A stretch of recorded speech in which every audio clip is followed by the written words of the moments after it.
Hello friends, welcome to your own channel how to. तो आज हम आपको बताने वाले हैं एक्रिलिक बटन मैन्युफैक्चरिंग बिजनेस पे बताने वाले हैं। तो जिसमें हम आपको बताएंगे कि आप इस बिजनेस को कैसे स्टार्ट कर सकते हो, कितना इन्वेस्टमेंट आपको इस बिजनेस में करना पड़ेगा।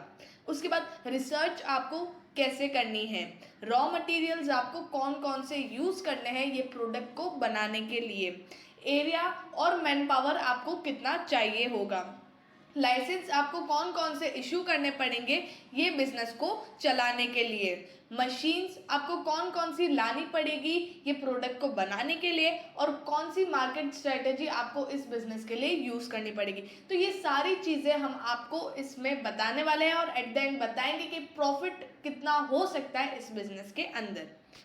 आगे बढ़ने से पहले अगर आपने हमारे चैनल को सब्सक्राइब नहीं किया हो तो आप हमारे चैनल को सब्सक्राइब ज़रूर कर दीजिएगा, साथ ही में हिट द बेल आइकन।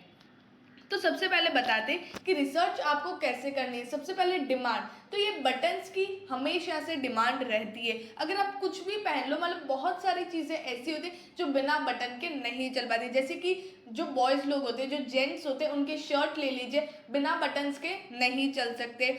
उसके बाद लेडीज़ के ब्लाउज ले लीजिए, अगर हुक वाला नहीं तो बटन वाला वो पहनती है। उसके बाद जीन्स को ले लीजिए, वहाँ पे सिर्फ बटन्स ही आते हैं। तो बहुत सारी चीज़ें ऐसी होती हैं जिसमें बटन्स बहुत ज़्यादा इंपॉर्टेंट होते हैं और हमेशा वो चलती रहेगी, मतलब इस चीज़ की डिमांड कभी ख़त्म नहीं होने वाली है। तो जैसे जिस टाइप के आपको डिमांड दिख रही है उस हिसाब से आपको प्रोडक्ट बनाना और सप्लाई करना है।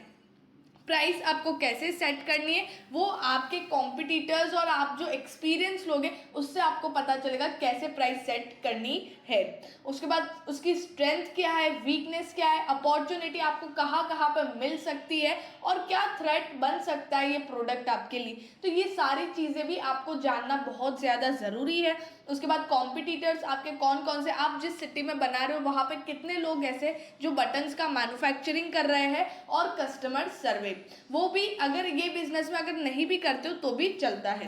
तो ये ऐसे आपको बिजनेस रिसर्च करनी है और ऐसे आपको कंप्लीट करना है। और अगर ये चीज़ आप कंप्लीट करते हो तो उसके बाद आप जो आप बिजनेस स्टार्ट करोगे उसमें कोई दिक्कत नहीं आने वाली है, मतलब ऊपर ऊपर से कोई दिक्कत नहीं आने वाली। इंटरनल तो हर बिजनेस में प्रॉब्लम होती है, वो आपको जैसे जैसे आप घुसोगे वैसे वैसे आपको सॉल्व करनी पड़ेगी। अब यहाँ पर रॉ मटेरियल्स की बात करें तो यहाँ पर आपको एक्रेलिक शीट्स, डाइस और पैकेजिंग मटेरियल, तो ये तीन चीज़ ही आपको चाहिए एज अ रॉ मटेरियल के अंदर। और मशीन्स की बात करें तो यहाँ पर आपको acrylic sheet cutting machine, drilling machine, button hole maker machine, button edge grinding machine, packaging machine, other tools and equipments, तो ये सारे मशीन्स आपको चाहिए होंगे इस बिजनेस के अंदर, जिससे आप अपने प्रोडक्ट को अच्छे से बना सकते हो और इजीली और जल्दी से इन मशीन्स के थ्रू आप बना सकते हो। अब यहाँ पर इन्वेस्टमेंट की बात करें तो 2 लाख से 5 लाख रुपए तक के अंदर आप ये बिजनेस को स्टार्ट कर सकते हो। और इसमें कौन कौन सी चीज़ आएगी, मतलब इस इन्वेस्टमेंट में क्या क्या इंक्लूडेड है, आपका license cost, working capital, payment of salaries, machinery cost, raw material cost और अदर मिसलेनियस एक्सपेंस। तो ये सारी चीज़ें आपके इन्वेस्टमेंट में इंक्लूड है। और अगर आपको जो मतलब छोटे कैपिटल से बिजनेस स्टार्ट करना हो तो ये बिजनेस उसी के अंदर आता है। अगर आपके पास ज़्यादा कैपिटल नहीं है तो आप कम कैपिटल के साथ ऐसे छोटे बिजनेस को स्टार्ट कर सकते हो।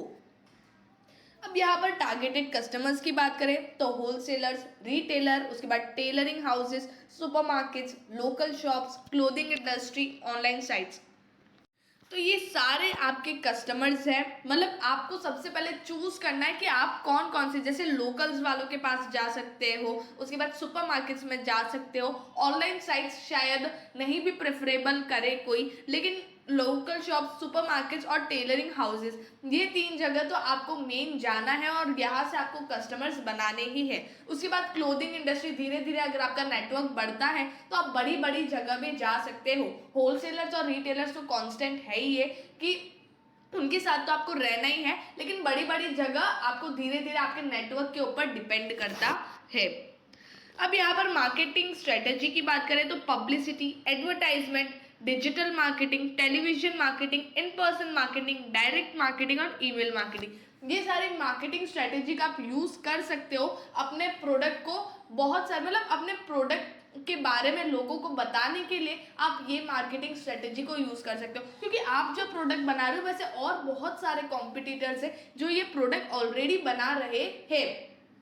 तो उस वजह से लोगों को बताने के लिए और अपने प्रोडक्ट को आगे लाने के लिए ये स्ट्रेटेजीज का यूज़ करना पड़ता है।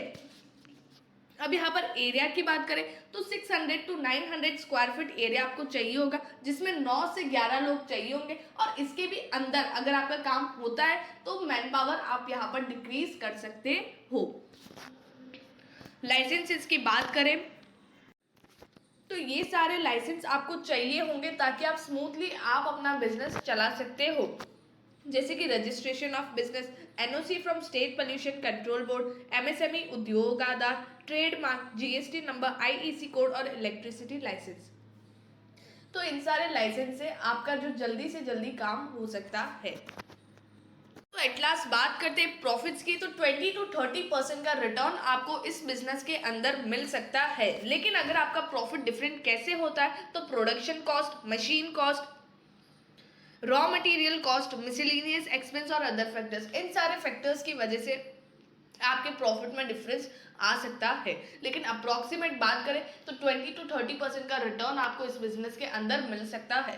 तो ये था एक्रिलिक बटन मैन्युफैक्चरिंग बिजनेस के बारे में, जो एक स्मॉल स्केल बिजनेस है और छोटे से कैपिटल के साथ आप स्टार्ट कर सकते हो, जिसमें प्रॉफिट भी अच्छा खासा है। तो अगर आपको और भी अच्छी कंटेंट वाली वीडियोस चाहिए तो आप हमारे चैनल के साथ जुड़े रहिएगा बाय सब्सक्राइबिंग आवर चैनल, और साथ ही में लाइक, शेयर एंड कमेंट ज़रूर करिएगा। Thank you.